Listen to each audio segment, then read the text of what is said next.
Dictation गति 80 शब्द प्रति मिनट स्टार्ट। परोपकार से बढ़कर कोई उत्तम कर्म नहीं और दूसरों को कष्ट देने से बढ़कर कोई नीच कर्म नहीं। परोपकार की भावना ही वास्तव में मनुष्य को मनुष्य बनाती है।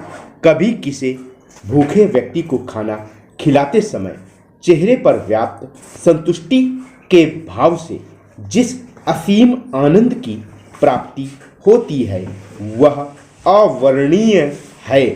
किसी वास्तविक अभावग्रस्त व्यक्ति की निस्वार्थ भाव से अभाव की पूर्ति करने के बाद जो संतुष्टि प्राप्त होती है वह अकथनीय है। परोपकार से मानव के व्यक्तित्व का विकास होता है।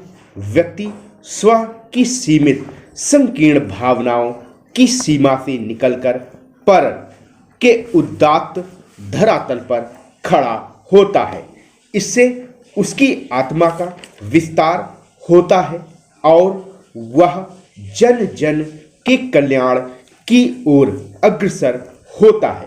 प्रकृति सृष्टि की नियामक है जिसने अनेक प्रकार की प्रजातियों की रचना की है और उन सभी प्रजातियों में सर्वश्रेष्ठ प्रजाति मनुष्य है, क्योंकि विवेकशील मनुष्य जाति सिर्फ अपनी आवश्यकताओं की पूर्ति तक सीमित नहीं रहती बल्कि वह स्वयं से परे अन्य लोगों की आवश्यकताओं की भी उतनी ही चिंता करती है जितनी स्वयं की।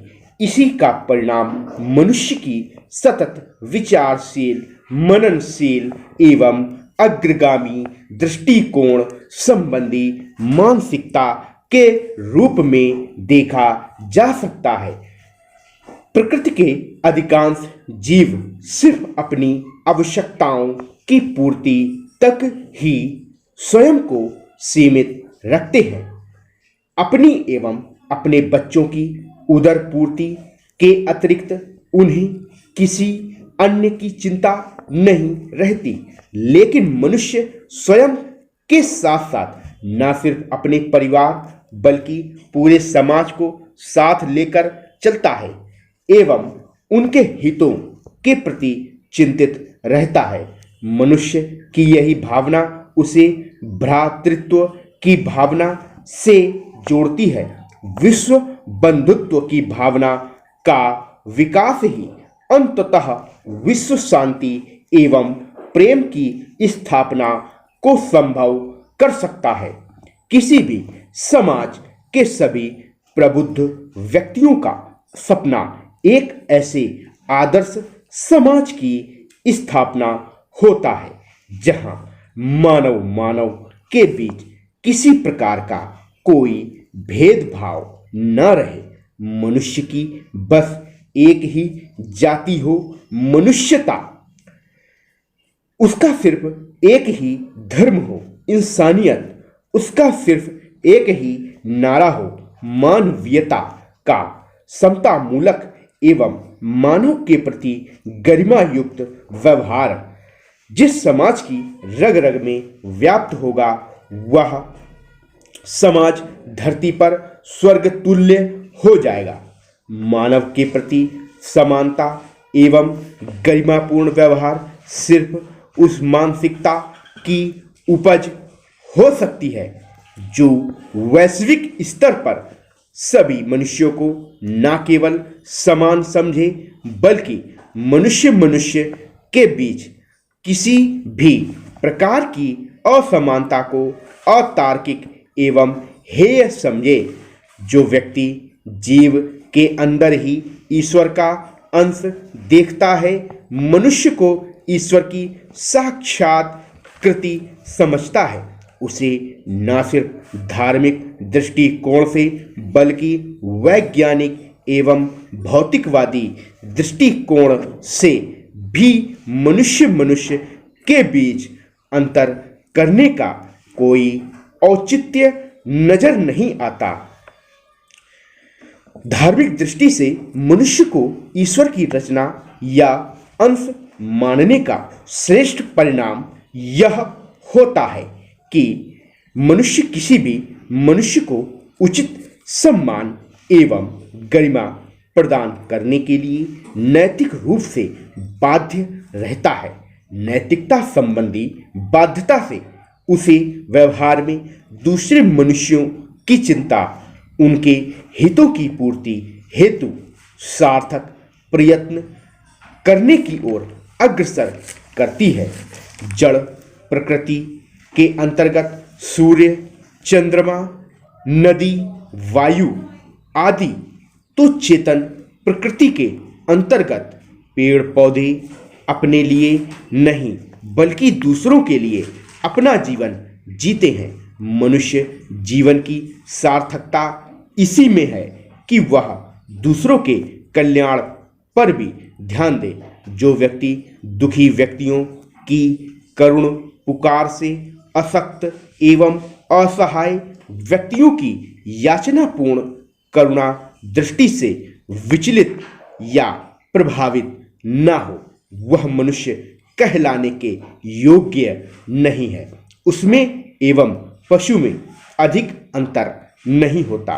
वह मानव जाति में उत्पन्न होकर भी पशु के समान ही होता है। उसे प्रकृति की भूल के रूप में देखा जाना चाहिए। ऐसे व्यक्ति को सामाजिक बहिष्कार के दंड से दंडित किया जाना चाहिए, जिससे मनुष्य के बीच की सहयोगात्मक आवश्यकता का उसे भी अनुभव हो सके। समाज के सभी प्रबुद्ध एवं विचारशील व्यक्ति इस मत से सहमत हैं कि प्रत्येक मनुष्य का कर्तव्य है कि वह संपूर्ण समाज की बेहतरी के लिए यथासंभव प्रयत्न करे। सभी व्यक्तियों के कल्याण में ही प्रत्येक व्यक्ति का कल्याण छिपा है। किसी समाज का बृहत स्तर पर कल्याण होने से तात्पर्य उस समाज के प्रत्येक व्यक्ति का कल्याण होने से है। किसी भी समाज का अस्तित्व समाज के सदस्यों पर ही टिका होता है। सदस्यों के सामाजिक संबंधों के जाल को ही समाज कहते हैं। अर्थात समाज का निर्माण ही सदस्यों के बीच की अंतःक्रिया से होता है। इसलिए समाज एवं व्यक्ति दोनों एक ही सिक्के के दो पहलू हैं। व्यष्टि स्तर पर व्यक्ति तो समष्टि स्तर पर समाज। यदि कोई व्यक्ति किसी भी अन्य व्यक्ति के प्रति परोपकार या परहित की भावना के साथ व्यवहार करता है तो अंततः वह ऐसा समाज के प्रति ही कर रहा होता है। मनुष्य में तो अपनी सभ्यता एवं संस्कृति के आरंभ से ही सहकारी प्रवृत्ति निहित है।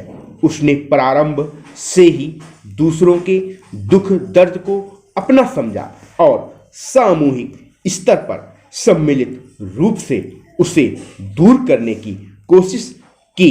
साथ साथ रहने की प्रक्रिया में पनपी आत्मीयता की भावना ने उसे एक दूसरे के साथ भावनात्मक रूप से सुदृढ़ किया।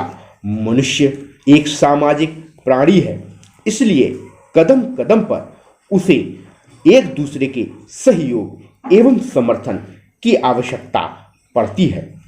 पारस्परिक सहयोग एवं समर्थन देना ही एक दूसरे की सहायता करना, परोपकार करना एवं आपसी सुख दुख की भावनाओं में सम्मिलित होना। ऐसा करने वाला मनुष्य ही सही अर्थों में मनुष्य है और मानव प्रजाति उस पर गर्व कर सकती है, क्योंकि इससे वह स्वयं एवं समाज दोनों को अर्थपूर्ण बनाता है।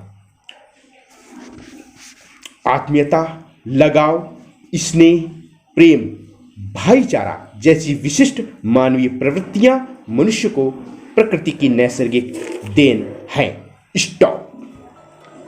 दोस्तों, अगर आपकी शॉर्ट हैंड स्पीड नहीं बढ़ रही है तो आप हमसे जुड़कर हमारी एडवांस शॉर्ट हैंड आउटलाइन की प्रैक्टिस करके अपनी शॉर्ट हैंड स्पीड इंप्रूव कर सकते हैं।